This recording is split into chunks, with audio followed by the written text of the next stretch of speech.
Soyez les bienvenus à ce rendez-vous d'information. Voici le sommaire de ce journal. Ce vendredi fut célébrée la grande fête musulmane de l'Aïd el-Kébir. La communauté musulmane de Côte d'Ivoire a, dans les mosquées, prié pour la cohésion et reçu des bénédictions. Nos reporters vous rapportent ce soir les images de cette célébration. L'Union européenne et le Programme des Nations Unies pour le développement s'investissent pour le développement en Côte d'Ivoire. Les deux organismes ont signé dans ce cadre une convention pour la réalisation des différents projets. Des précisions vous seront données au cours de cette édition.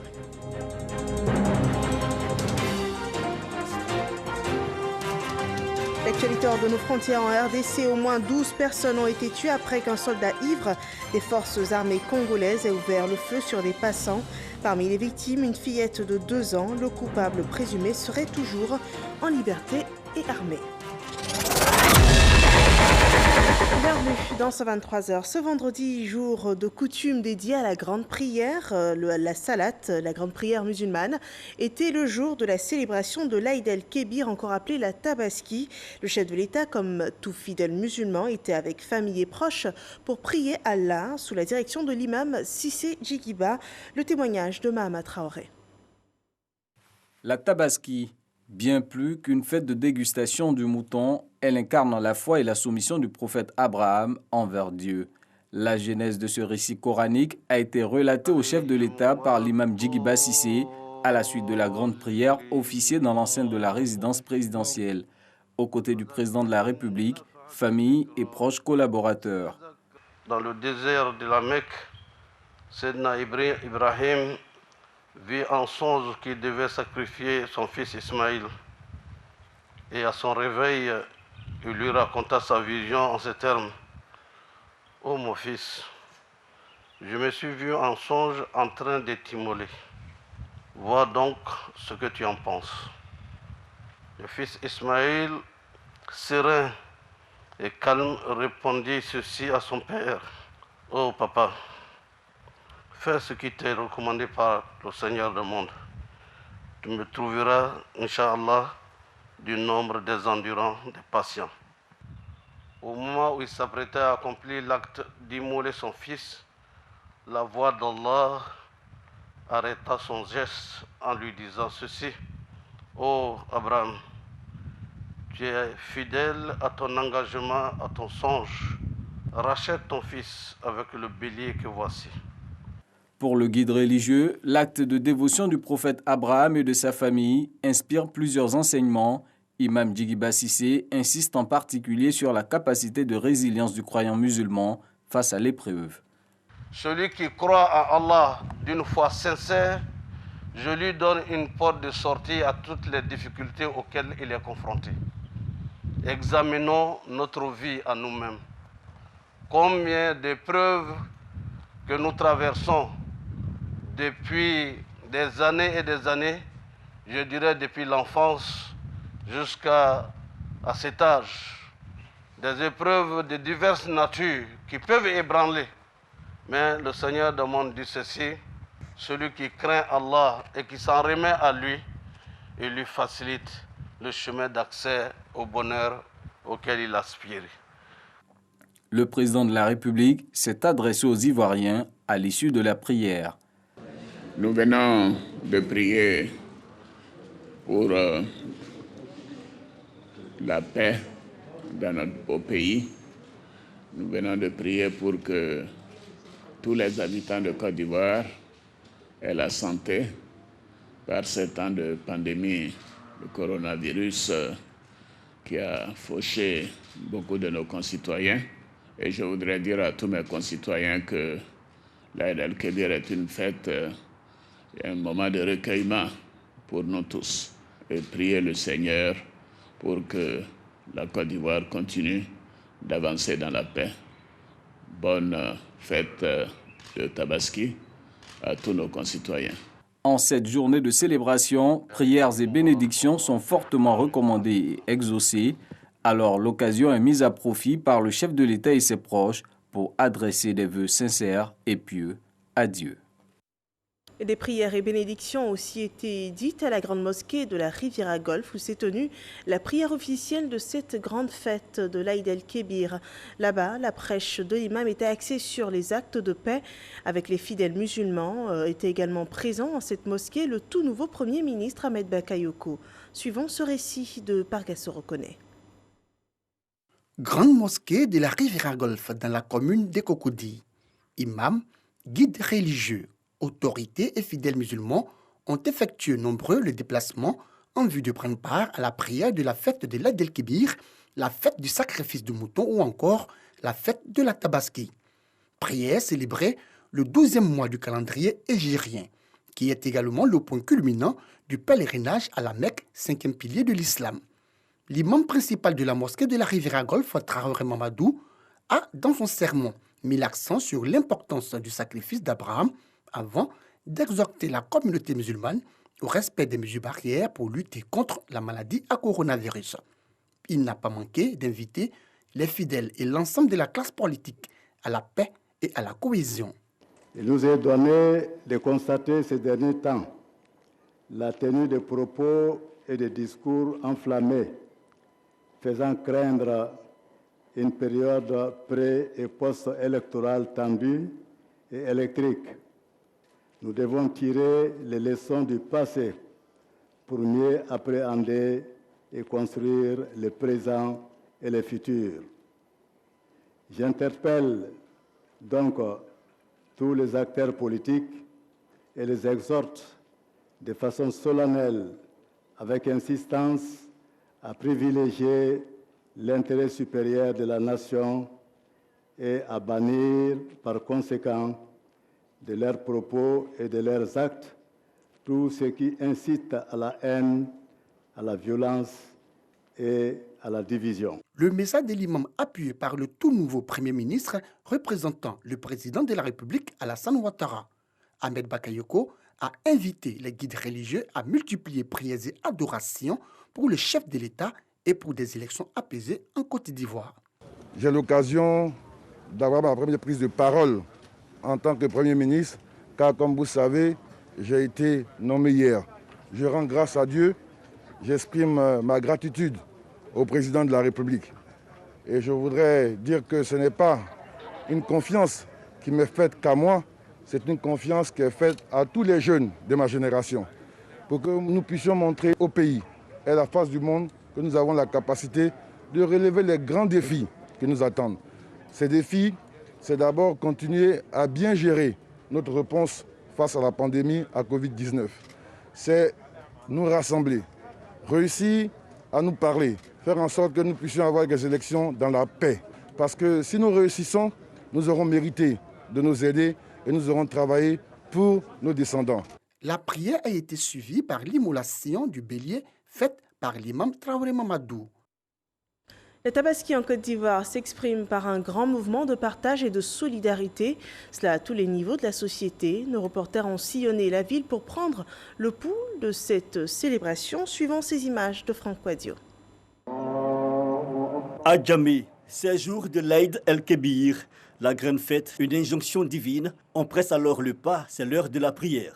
Cette période de l'Aïd el-Toufit est une grande occasion pour nous de prier, exaucer nos vœux, demander tout ce qu'on veut à Dieu en fin d'année. Et nous profitons de ce moment pour prier pour notre chère Côte d'Ivoire, que Dieu amène la santé au pays par rapport à la situation du Covid et aussi que Dieu apaise l'atmosphère politique. L'état d'esprit est déjà présent. Grande artère et même les ruelles les plus étroites sont occupées et l'an de spiritualité oblige. À la mosquée principale d'Adjamé, 220 logements, la communauté islamique Ahmadiyya est réunie autour de son leader, l'Amir Kayoum Pacha. La culture du partage est l'essentiel du message. Des marches similaires à Yopougon à la mosquée Taoufik de Ouassakara avec l'imam Cher Raïssa Fadiga. À Atekoubé, c'est à l'esplanade située face à la grande mosquée que communient les fidèles. Il y a le sermon, puis l'immolation de la bête par l'imam. Et nous, on prie Dieu aussi pour toutes les communautés musulmanes et tous les Ivoiriens et le monde entier. On prie pour que cette maladie qui est sur nous aujourd'hui, que Dieu n'a qu'à enlever ça sur nous. Aux côtés des fidèles, le premier magistrat de la commune d'Aopolin sacrifie à la coutume. L'Aïd el-Kébir est une grande fête qui nous permet de nous rappeler le sacrifice d'Abraham, son acte de foi, mais aussi nous rappeler que nous devons de plus en plus éviter que le sang coule entre nous, mais plutôt que le sang qui doit couler dans nos veines soit le sang de la solidarité et du partage. Amen. Un message, mais aussi plusieurs visites à des familles démunies et à différentes communautés. Un autre aspect de l'Aïd el-Kébir ou encore Aïd al-Adha, recevoir et donner, une tradition respectée ce jour. Cette immolation, vraiment, c'est un sacrifice qu'on fait pour honorer la volonté du prophète Mohammed sallallahu alayhi wa sallam. On le fait, ce n'est pas parce qu'on veut manger toute la viande. La viande est à partager. La Tabaski, appelée ainsi en Afrique de l'Ouest et du Centre, a lieu au dernier mois du calendrier musulman. Et à Méagui, comme à Abidjan, l'Aïd el-Kébir, la fête du sacrifice, fut célébrée avec la même ferveur, sans oublier la Covid-19. Les musulmans ont veillé au respect des gestes barrières édictés par le gouvernement. C'est ce que nous rapporte Jean-Marc Djadji. Les musulmans de la ville de Méagui ont répondu présents dans les différents lieux de prière pour commémorer l'Aïd el-Kébir ou encore la fête du mouton, une fête qui marque la commémoration de la soumission d'Ibrahim à Allah. À l'esplanade de la grande mosquée de Méagui, les prières se sont déroulées dans le strict respect des gestes barrières édictés par le Conseil national de sécurité. Après les 2 rakats obligatoires, l'imam principal, Cheikh El Hadj Ibrahim, dans son sermon, a invité les fidèles à respecter les prescriptions du Saint-Coran et surtout à être des ambassadeurs de paix.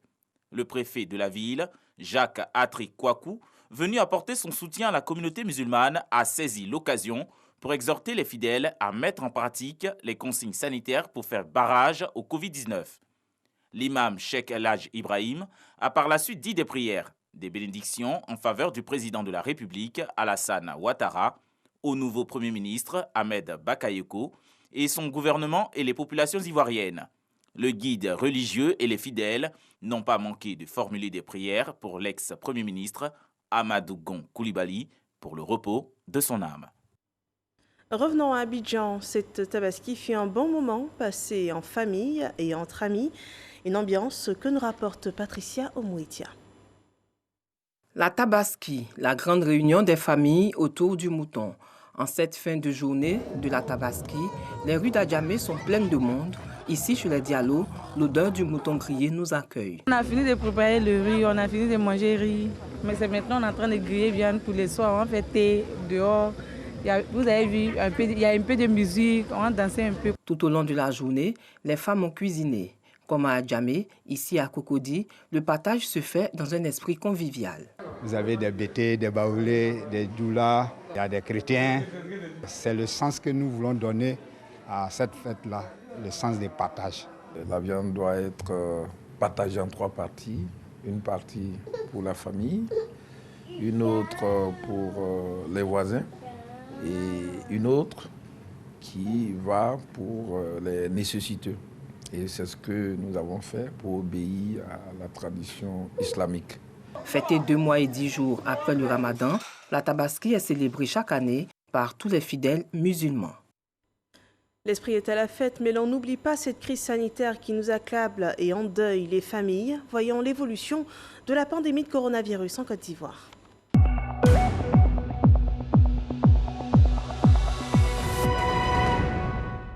Ce vendredi 31 juillet 2020, 69 nouveaux cas de Covid-19 et 2 décès sont annoncés par le ministère de la Santé et de l'Hygiène publique.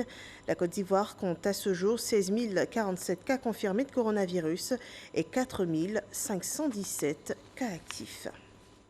Nous parlons de développement à présent. L'Union européenne et le Programme des Nations Unies pour le développement s'accordent pour l'exécution de projets de développement en Côte d'Ivoire.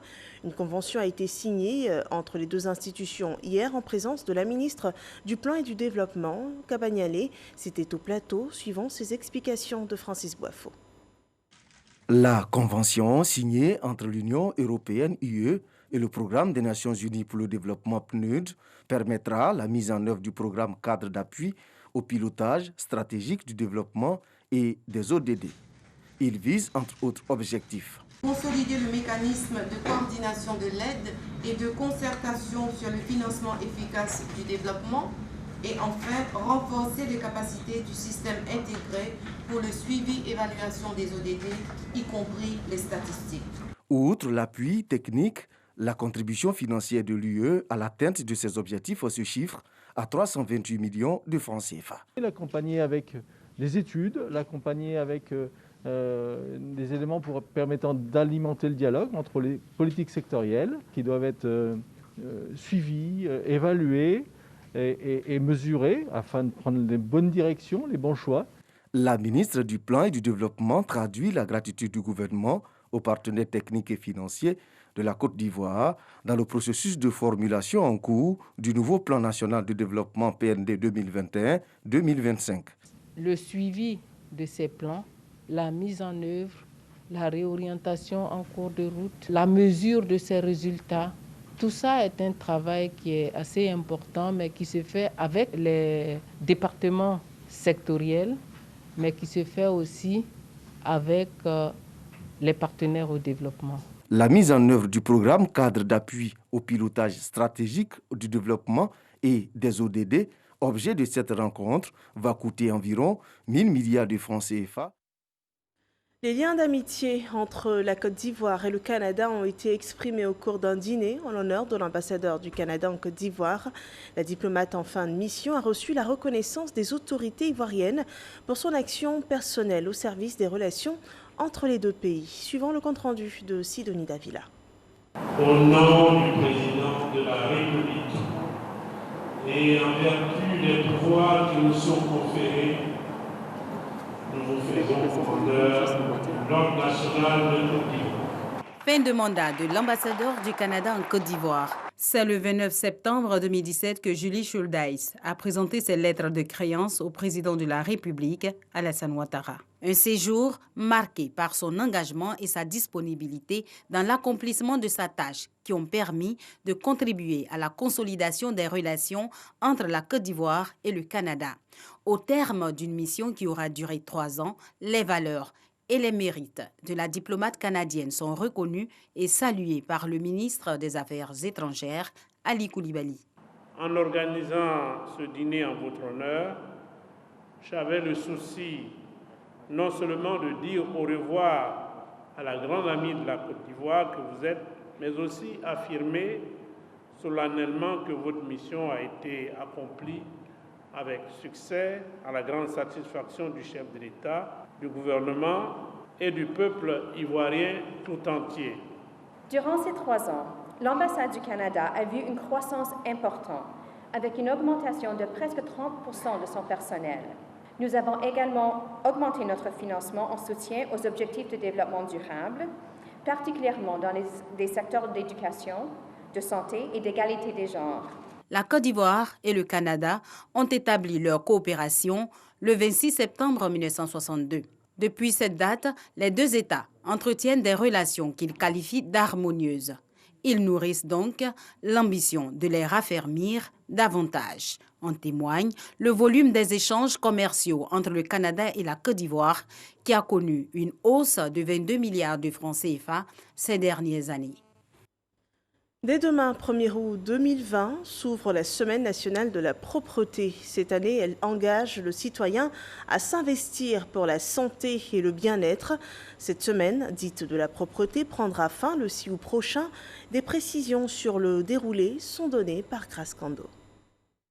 C'est parti pour la 5e édition de la Semaine nationale de la propreté SNP qui se tient du 1er au 6 août et ce, en prélude à la fête nationale. Cette initiative se veut communautaire en mettant la population au centre de l'action sociale de lutte contre la malpropreté.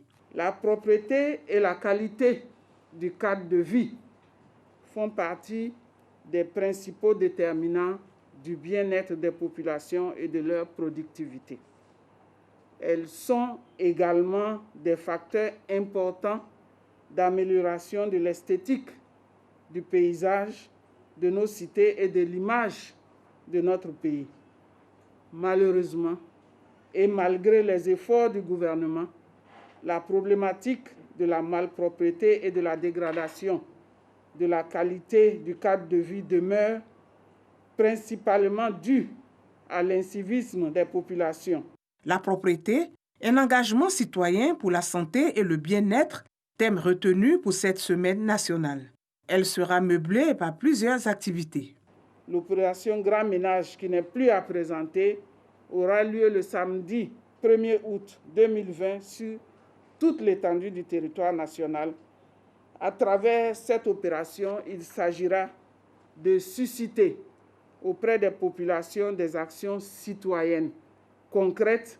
Après l'opération Grand Ménage, se tiendront tout le long de la semaine des activités communautaires de nettoyage qui mobiliseront les populations, les ONG, les communautés de salubrité, les comités de quartier ainsi que les opérateurs privés de la salubrité. La cérémonie officielle de cette 5e édition de la Semaine nationale de la propriété sera célébrée ce mardi 4 août dans la commune de Koumassi. Il y a du nouveau à l'horizon pour la SICOGI, la société ivoirienne de construction et de gestion immobilière. Du haut de ses 58 années d'existence, est toujours aussi pleine de projets pour les Ivoiriens. Elle annonce d'ailleurs de nouveaux programmes immobiliers dans le Grand Abidjan. Abdoulaye Koné en dit davantage sur ce projet. Après une série de crises financières qui ont conduit à sa quasi-faillite, la SICOGI est de retour. L'entreprise renaît après un rigoureux plan de restructuration lancé par l'État de Côte d'Ivoire. Aujourd'hui, la société est en train d'achever son redressement financier et opérationnel.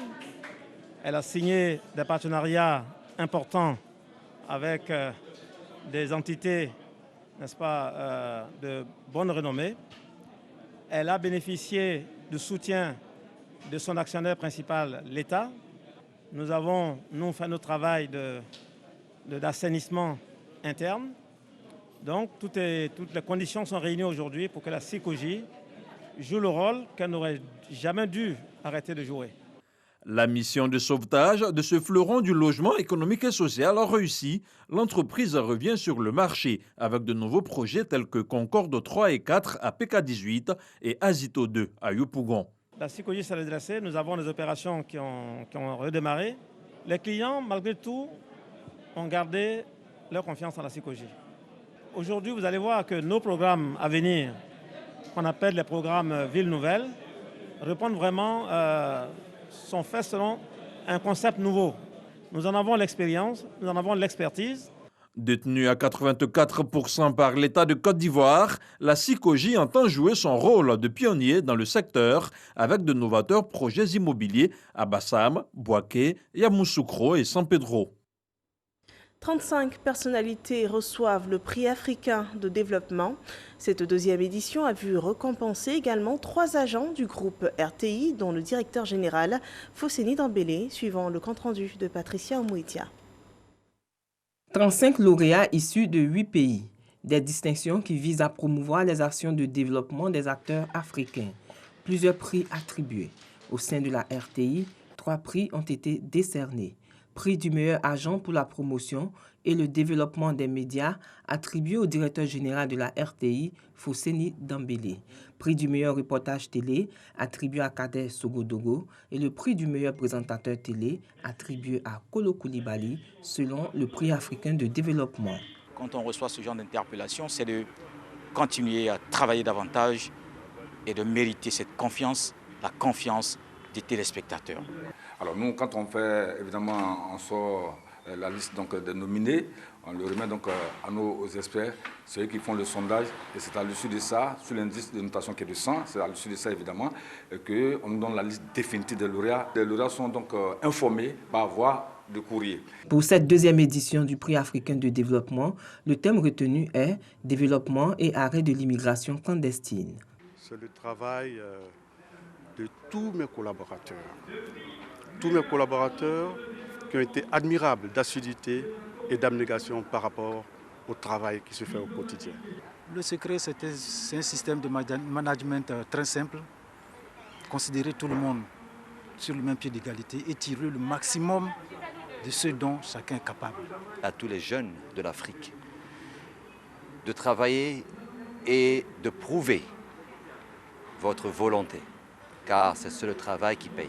C'est un prix qui nous démontre encore une fois, si besoin en était, qu'il faut encore travailler, il faut aller plus loin, il faut continuer donc de mener nos efforts pour pouvoir faire connaître la créativité ivoirienne, la créativité africaine. Notre secret, c'est d'être constamment avec nos populations, de nous confondre avec cette population, d'être à leur écoute, je suis tout le temps avec ma population et donc nous faisons ce que la population décide.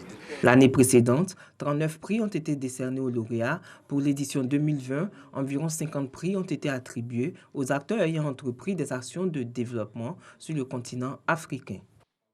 Le 27 juillet dernier fut célébrée la fête des armées, tout comme à Abidjan, la 4e région militaire du pays, Korogo, n'a pas dérogé la règle de marquer le jour anniversaire de l'armée de Côte d'Ivoire.